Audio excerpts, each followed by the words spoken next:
Questa emergenza.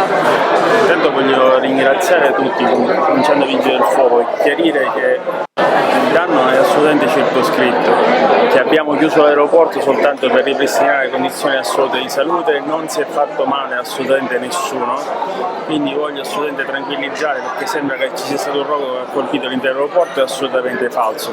Stiamo semplicemente ripulendo quello che sono stati i danni e tutte quelle sono le fuligini, insomma, e fare sì che il fumo vada a defluire e che quindi l'ambiente sia di nuovo salubre. Per quanto riguarda i 240 voli speculati oggi, cosa succederà? Stiamo già ovviamente in contatto non soltanto con ENAC al massimo livello, ma con le altre società di gestione aeroportuale e con tutte le compagnie perché i voli vengano rischedulati e riprodetti sugli altri aeroporti, cominciando ovviamente da quelli siciliani, quindi da Comiso, Trapani, piuttosto che Palermo, ma anche con quelli di Reggio Calabria. Stiamo lavorando subito per trovare dei pullman che colleghino e portino i passeggeri, facendocene carico noi come società aeroportuale d'ENAC, e quindi stiamo facendo tutto il possibile per cercare di alleviare quelli che sono i disagi ovvi che ci sono a causa di questo danno. Mercoledì riaprirà l'aeroporto?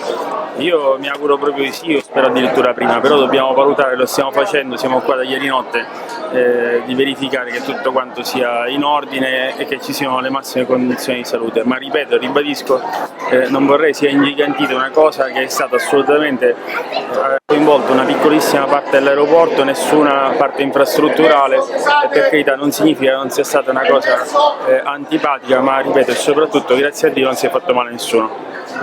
Grazie. A voi. Posso chiedere cosa potesse dire di